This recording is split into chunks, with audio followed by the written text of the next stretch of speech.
No Man's Sky. Yeah, No Man's Sky. Is that a game yet?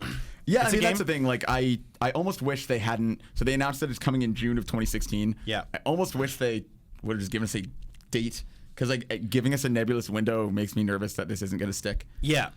And it's been so like this has now been.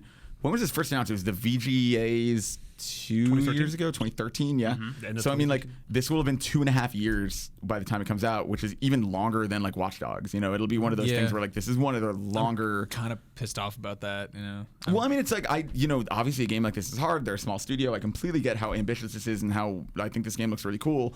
But I would almost rather you just are quiet about it rather than like give us a nebulous date 9 months out. That Well, I mean, in this case, and I'm usually right there with you guys because I hate hearing about a game, sitting and waiting and thinking about playing a game for 2 years, which was like, I'm really excited about the new Star Wars movie, but if you look at the timeline on that, like we really only thought it would be a thing like what, a year and a half ago, 2 years ago? Yeah. And all of a sudden it was like not only are we getting that movie, but a whole bunch of others in the different timelines and stuff like that, plus new all this other stuff. They just new games, everything. We had to wait 6 months between trailers. We Right. saw 15 minutes of this game on what Jimmy Fallon, Jimmy Kimmel, one of those shows. Yeah. So this is the only case where I think it was a good idea for these guys to show their hand early because it ended up having Sony come in and basically being like, we can help you with this. Yeah. Like this was Yeah. a very, very tiny team. Well, yeah, and this was Or the a small team. team. This There, I was- mean, I assume they're all No, regular I've sized met them. people. They're regular sized humans. They used to work at a cobbler's shop, and Yep. they would come down from the rafters and help them make shoes. They lived in that cool tree where all the cookies come from. Yeah, but this was the Hello Games is the team that made Joe Danger, and so they sort of, in order to be solidified as, hey, pay attention to this in the same breath you pay attention to Uncharted and Final Fantasy. Right. They sort of had to create this long tail. And That's I'm crazy that that's the perfectly- same studio, by I the know, way. right? It is insane. It's like that's going still from like- writing like Laffy Taffy jokes to writing like a 600-page novel. We've talked about how like the twist ending of that game should be like you land on a certain planet, like it's like at the center of everything, and you get out and like you're just walking around, it looks normal, and you realize it's Earth, and like you keep walking for a little while and you realize you're in the Hello Games office, and you pass a mirror, and it, like the camera finally pulls out to third person. You've been Joe Danger for the entire game. Yeah, that's That's the twist. That would be the dumbest thing. That's the twist. No, another studio that I think is like this is the guys who did Sleeping Dogs, United Front Games. Oh, yeah. because they came up with this badass like Hong Kong action game, and it was like, what else have they done?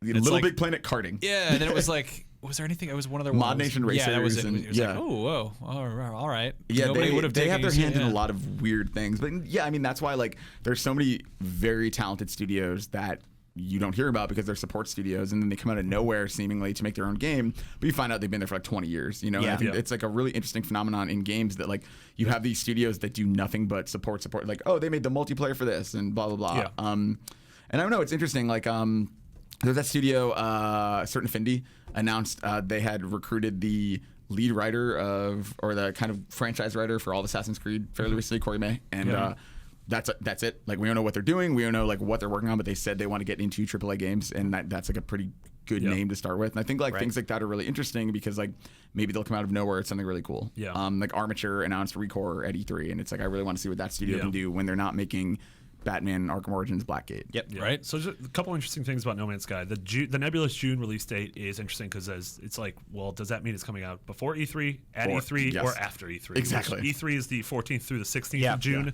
and so I'm wondering if it's going to be in that sort of Last of Us, right? Well, I guess Last of Us came out during E3. During just E3. We before. played it the week before, but yeah, it came out that week, and then this year there was one too. Batman came out right after. yeah, that's what it was. Yeah. Yeah, I think it's a really smart release date for anybody who doesn't work in games, and we're a bunch of big old nasty babies being It's like, the perfect "Oh, summer I have to vacation go to date, work, basically. yeah. Yeah. But also because that's when everyone's eyes are on gaming. That's when Yeah. stuff will be trending, and it's when it's like Yeah. people are going to be talking about it. And if you're just like, hey, you can play it right now, and then everyone's going to be like, oh, I'm going to actually play a game and instead of just looking at games if- that might come out this fall. If you look back to May and June of this year, like Witcher owned May and Batman owned June, so it's not like it's February where you're competing with 150 other games, or November, or I feel like October. that would have been their biggest. Yeah, I mean, like Yeah. February, and again, we got yet another one during this show because now Street Fighter V is coming out. Like February is so packed. That I think distancing themselves from it is smart. Also, like I think kind of the big question with No Man's Sky is if like PlayStation VR and maybe by June. I totally think this is going to be aligned with PlayStation. No, and that's the thing exactly. And I think by June, maybe PlayStation VR is out or close to being out, and so maybe it makes more sense in that way. So we got some questions from the group. First off, Bradley Rivard says, do you guys actually believe No Man's Sky will be out in 2016? Yes. Yes. You do? Yeah. I actually don't. I don't believe a video game is out until I'm holding it. Like Yeah. You've been hurt before. There are so many times where it's like, this is the date, we're committing to it. You can pre-order it here, you can get it there. Until it's in my hands, or someone in the office is playing a final retail version that was mailed to us in a shrink wrap box. I don't have. It's still up in the air. Anything can go at any moment. 6 months ago on Podcast Unlock, our Xbox podcast that I also co-host. Traitor. I was on that one before. You're on NVC. Traitor. 6 months ago, I said Rise of Tomb Raider was going to be the game that got delayed this fall. Right. And I still claim that, even though the game has gone gold. Really? Yep. Because that's the hill I chose to die on. No way. You're still fighting for that? The game has gone gold. The bundle's coming out. Someone probably has it in this office now. No, it can't. Yeah. They're putting. What if the factory burns down? What if the tomb crumbles? I mean, the tomb will crumble. Yeah, you have to jump off part of it. It's real Yeah, exciting. that's the whole point of that There's a game. You go snake. on some old stuff and there's you a real wreck it with snake? your feet. Yeah. A whole snake? You don't know anything about Tomb Raider. I've been to two. You could die on a hill, though. If you James want to die on a Cunningham hill, asks, you can die in the game. Yeah, you can die on the hill in that game. James Cunningham asks, the release date for No Man's Sky is receiving negative backlash. So my question is this: what do you guys think is the optimum window between initial announcement and actual launch? Beyond. Beyond. Yeah. Fallout. Yeah, 6 months. Completely. Yeah. 6 to 9 months. I mean, it's hard. Like I did. Oh, I hate you. I did. 69 months. They showed these new bundles. It would hurt your They showed neck. the 2 European bundles. During the beginning of the comments, they were showing the 2 bundles. There was one for $349, and then one was called the Ultimate Player Bundle for $399. Yep. And Marty just looks at me and goes, Ultimate Player. And he holds it. Like, God You didn't damn want it. to See, I was just chuckling at the fact that you said European bundles. Bunch of children. I saw some nice European bundles at that beer garden in Germany. No, I think between 6 and 9 months is smart. 6 It's the and 9. absolute worst. It's smart. I think, I helped out with marketing stuff when I was at Gearbox. Like, I get it. I get how complicated it is to like get a PR train rolling and to announce all that stuff. But like, there's very much such thing as too long. On the other hand, though, I think it's that dumb recycled trite Miyamoto quote, but it's very accurate, which is like Delayed game's delayed for exactly. A bad game is bad forever, but a delayed game is eventually good. Or I'm paraphrasing. No, it terribly. that was terrible. You butchered his meaning. A delay. If you delay a game, it's eventually good. If it comes out and it's bad, No, it's not bad. necessarily. If you delay a game, it It can can still be be. bad. No, well, of course. But what I'm saying is, if you delay it and it ends up being good, the delay was worth it. Whereas if you rush it to make people happy, it might be bad. That's, I guess. Miyamoto also had general the meaning. quote, "Smoke weed every day." Yeah, exactly. At the end of that song. Yeah, and he said never get high on your own supply. that was The Nate point Dogg. being that it's like people are so mad that this is further away than they thought it would be. But like, I'm sure those people would rather have it be good than have it I think come the out issue, in April and be bad. so this is why Watch Dogs kind of suffered, because I think where this hurts the most is really overly ambitious games, because I think people's head kind of start to wander to the moon where they go, oh, you can do this and this, and they must be working on this and this. Like, it's one thing when like a 2D platformer gets delayed by 2 years. You're like, oh, you're just tightening up the mechanics of it all, or maybe you're adding some new levels and boss fights. But with Watch Dogs, like the first time we saw it versus actually playing it years later, the amount of things we thought we'd be able to do in that game versus the fact that you basically just walked around a game with a phone in your hand, telling traffic lights to stop working. So I think that's the worrisome thing here. Well, there's a certain pageantry to announcement and marketing leading up to a game, and we're all really close to it. So we're like, hey, this is like, I mean, all of you guys watching and listening at home, like it's the same deal where we follow this stuff closely. If you pay attention to when something is announced and when new things about it are released and when they talk about it more, there's a whole lot of people out there who do not give a damn when a game comes out. They will maybe they'll be like, oh, this is out, or maybe they'll walk into a store having no idea what they're going to get, and they're going to be like, oh, Watch Dogs, you hack stuff, that's cool, and they buy it and have a good time. Or they miss half the preview beats because they're a normal person with a normal I think life. There's a really interesting kind of dichotomy between Ubisoft and Rockstar. I mean, GTA 5, we got that announced in a very, very brief, very simple announcement trailer that was pretty much the cinematics. It's very, very cutscene. VO and set a motto. And everyone's looking at there's a dog, there's a bicycle, you're in Los Santos, and they showed off kind of, they give you a sense of what you're looking at. And I mean, Bethesda does similar stuff. I think it was a little bit shorter of a tale most of the time. But Rockstar really is like, they get it. And they're like, here is kind of an idea of what our game is without going too hard into mechanics, and then they trickle out screenshots and they eventually show off gameplay, and everybody eats it up a whole lot. They have a very kind of almost clinical approach to like, welcome to Los Santos, you're going to be switching between 3 characters. Here's what the multiplayer looks like. This will be coming after the game. And they're very like, everything's kind of compartmentalized and very straightforward. Meanwhile, Watch Dogs was like, here's everything. Yeah. And then they followed it up by being like, but wait, there's some more everything, and they're like, hold on, it's not finished yet. We're gonna have to push it. Sorry, we're pushing it again. And at that point, it's like you've shown everything. Like it's not. People get fatigued. Yeah, people well, not get only have tired you of shown hearing everything, about but it. you've shown a sort of not really indicative version of what you're going to be playing in the final thing. Like people did graphics comparisons of what we first saw with Watch Dogs, which was running on the best PCs in the world. And that was before next gen. Like they announced Right. that when the next gen systems had not been announced. Hadn't been announced, no specs or anything. Exactly. Like that. So like they probably were running at a spec that ended up being slightly higher than next Yeah, the gen. kind of gross reality too about finding out when video games are being announced and released and stuff like that is that a lot of them are tied to just like quarterly investor meetings and stuff like that. They're and products. Yeah, they're products. Sorry. And I think a lot of people miss that. They're just like, oh, they're doing this because it's a really exciting time of year. And it's like, no, there was probably just a bunch of people that were investing that wanted to bail out, but then they saw this new thing and they realized that they should stick around for a while because they're going to make a ton of money off of this. Yep. Yeah, and I think that showing off the kind of technical side of things, showing off mechanics, it is showing your work more than showing like just a cinematic trailer. Yeah. But for something like Recore, for instance, I think it's a really good way of going about it. You're like, here is a sizzle reel. We are not selling you steak. You get the steak later when we cook it, but here's the sizzle. Here's what the basic idea is. And I worry kind of that No Man's Sky maybe is showing too much of its hand. I don't know. We have to wait and see. If they say it's attached to VR, that's another story entirely. Yeah. I feel like I know both everything and nothing about that game. Like, I mean, I've watched gameplay of it. Like, we did a bunch of IGN first stuff that if you didn't watch, like, I highly recommend going back to, because that gave me my best picture of what that game actually was moment to moment. Yeah. But I still don't know if that's enough. Like, I don't know how satisfying that loop is. And I mean, we're going to talk about dreams in a little bit. It's kind of that same thing, right? Like, at what point is a really, really cool thing actually going to sustain it and make me want to play for 6 months? Yeah, or that's long. exactly it. And I mean, to add to that with the VR conversation, VR doesn't necessarily make a disappointing game great. Yeah. Like, bad games can be bad in VR. That was like the famous Miyamoto quote. famous Miyamoto quote. You got it That's right. There you go.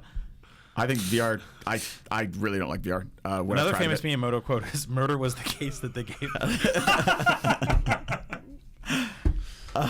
Yeah, I don't know I haven't done a lot of VR extensively, but I don't like most of what I played. It just I think not for me. You played a VR game at Comic-Con that just wasn't very good. Yep. That you didn't really like. Yep. And it's like I don't. I understand that as a personal thing, and like that's why I ended up not writing about it or really talking about it. Like there are a lot of VR games I really actively dislike. I don't like strapping the thing to my face. And I know that's such a stupid complaint, but it's like I've now spent multiple hours in VR, and that's still even years later, even as the technology's gotten better. Like I just don't like it. I'm open to it, but like a game with a bad camera system, is still going to be bad, possibly worse in VR. Like there's a lot of things that have to be taken into account for. And No Man's Sky, just if the game turns out to be not as ambitious as we wanted it to be, simply being able to play it in 3D first person in VR is not going to change what it is or isn't. So I think for some people that technology is so exciting, and I totally don't want to crap all over it because I know those people. But let's be real. Let's be realistic here, right? Yeah. I mean, sometimes a bad game comes out, and just putting it in VR is not necessarily going to save it. Sure. Well, there's also the kind of psychology of what sells games, what makes games exciting. I think one of the reasons that we always have a Ridge Racer as a launch title is that it has cars going fast and they are bright and it is exciting and it is colorful, but that does not translate to when you are experiencing it in VR. It is nauseating and upsetting.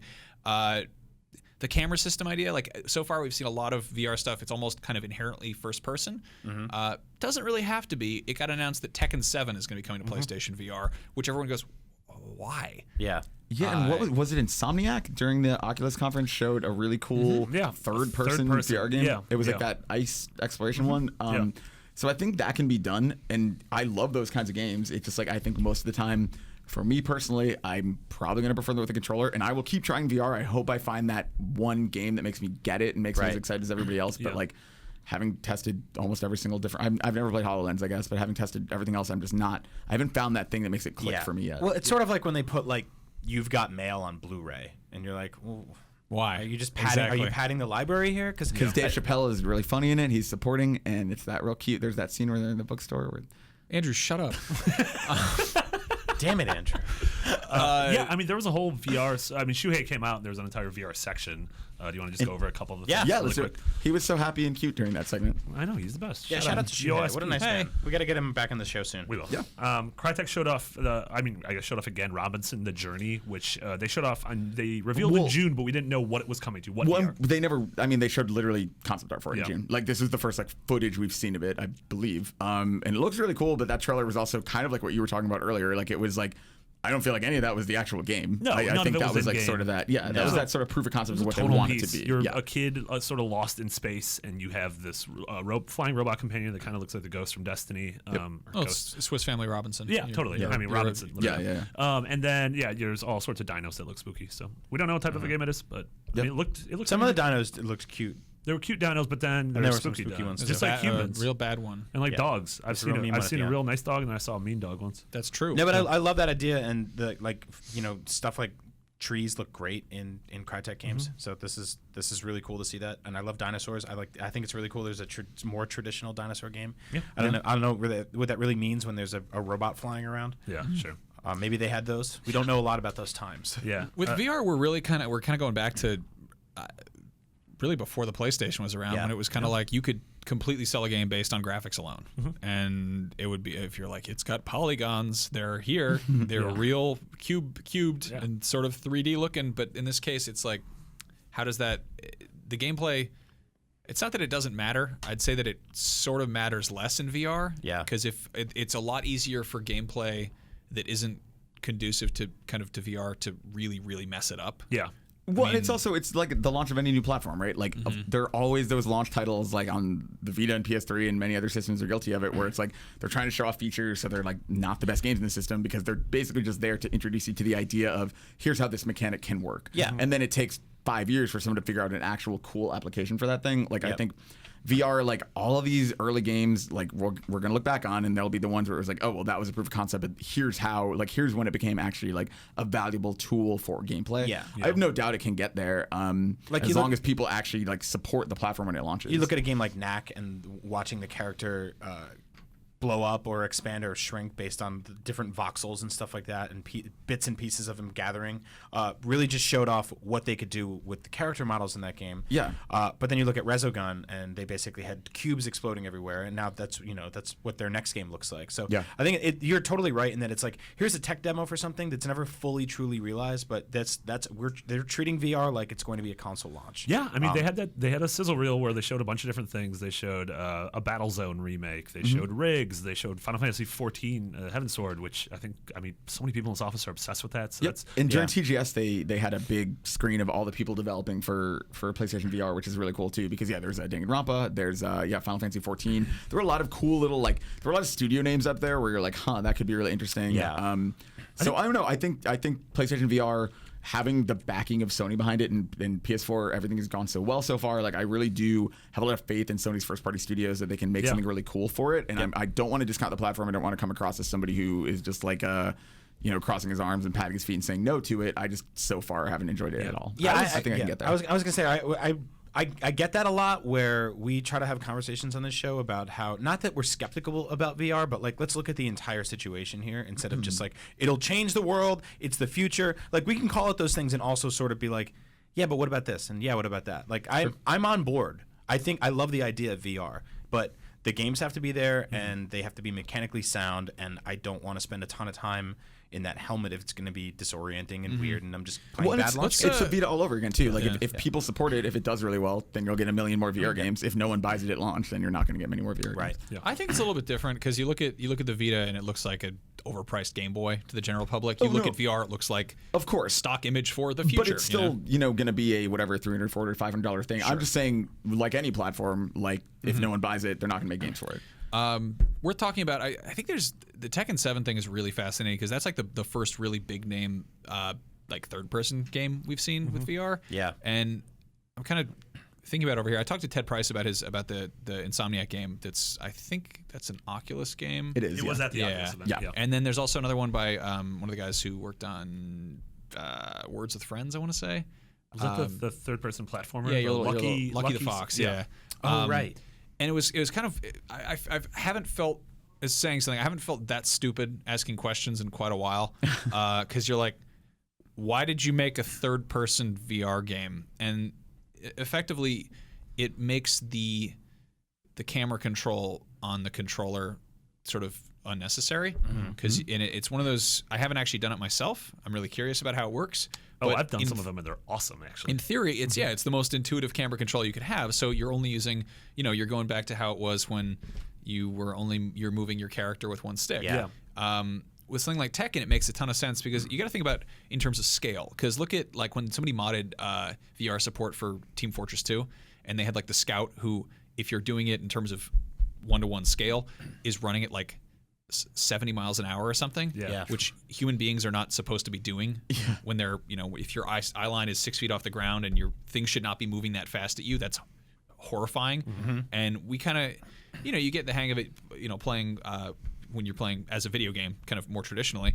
But if you're playing with VR, it's really upping the immersion or whatever. But if you're playing as effectively a cameraman, you're controlling the view. You're not controlling. You're not. The camera is not in the head of the person you're playing. It's kind of like simultaneously filming an MMA fight and also being in it with Tekken. That makes a ton of sense. I'm curious about how Ted Price's game, because you're like more of like you're kind of over the shoulder of this guy. For platforming stuff, basically, it makes depth perception a whole lot more intuitive. Because normally if you're like moving the camera and you got to figure out where you're going to jump and where your guy's going to land, maybe you're looking for a shadow as a cue. But in this case, you can actually, flip your head down and be like, oh, that platform is out of my reach. I'm going to fall into a pit. It's that weird like persistence of vision thing where like if you literally just walk down the street and hold a camera, when you watch the footage, it's like bobbing up and down. Whereas like when you're walking normally, you don't see that because your eyes sort of compensate for it. It's weird like thinking about camera placement and like, I don't know, that is really interesting that like, I guess I hadn't thought about like a third person VR game. I mean, Mike Bithell announced that Volume's coming to VR. Yeah. And I guess that kind of leads into Tyler Floyd running and ask, what existing franchise do you want to see move to VR? And I guess people normally think of first person, which when you think of stuff, I was like, man, everybody gone to the Rapture or like Firewatch or stuff like that would be cool. Far Cry. Yeah. And then we saw like Supermassive's working on Until Dawn, Rush of Blood, which is going to be a first person, like literally on rails. You're sort of in this on a roller coaster carnival. Yeah. And it's like a shooting gallery, arcadey, spooky thing. I don't know. Are there any things you guys can think of that? I mean, like after watching the conference today, like I think within about 1 second, I want Dreams on VR. I feel like that's the smartest place for that game. And we can talk about Dreams kind of more extensively too. But I think like as a VR game, that might be the best fit for that I can think of as far as like Sony's first party lineup. Yeah, I'm totally with you on that. I don't know what the hell that game is. We should, probably talk about that. I think that Fallout 4, I mean, even Fallout 3 could work pretty cool if it wasn't, if you really had it running super high res. But the fact that you can swap into turn-based when you need to with VATS, like that's makes a lot of sense with VR because like VR is not really necessarily good for fast-paced combat type stuff, but like the rate at which you move in Fallout is pretty slow. It's kind of like going for a long hike, in a horrible place. Yeah. So I'm open to that. Yeah, I don't think even Witcher would be really something. I think I said before I'd love that, but like maybe if you had the third person camera stuff going on, be curious to see. I'm surprised nobody's modded that into first person yet, or if they have, I haven't checked it out. Right. Those big like third person gigantic open world games like a GTA or a Skyrim or whatever are just not what I want. I think, and it's like weird because I remember there's like obviously that like omnidirectional treadmill Skyrim demo someone put on YouTube a few years ago that's like entirely in VR and you can walk in any direction you're actually walking, and it's just like that is just not. I just don't want to spend that much time in VR to play one game, I mean, I understand that the immersion of that world will increase, which is really awesome to be able to walk out around Fallout's world in VR, but like if I'm going to spend 100 hours in that game, like I don't know if I'm ready to do that. Yeah, I would almost want something shorter.